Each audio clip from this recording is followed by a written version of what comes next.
Our son was a freshman at Eastern Michigan University, and so we came home from work one day and we found a letter on his bed, and he said he was flunking out of college. He couldn't face us with this failure of his. After 5 days of searching for him, we came back to Michigan to file a missing police report there.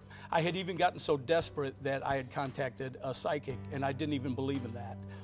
And I didn't have Christ in my life, so I really didn't have God to turn to, I didn't think.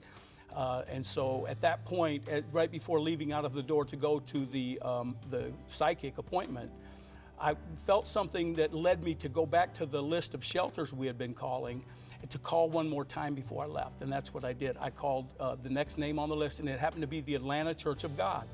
And I called that number and talked to a wonderful lady named Paige. She said, I don't know you, but if you come back to this city looking for your son, you come straight to this church. She said, you can stay with us, we'll feed you, we'll give you a car, we'll put somebody in the car with you that knows the streets of Atlanta, and if your son's here, we'll find him.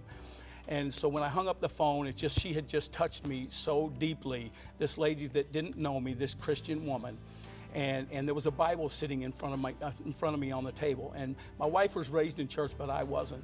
But I saw that Bible, and I just picked that Bible up and I held it straight up towards heaven to God. And I said, God, I want to be just like this lady. I said, if you'll save my son, I'll serve you for the rest of my life.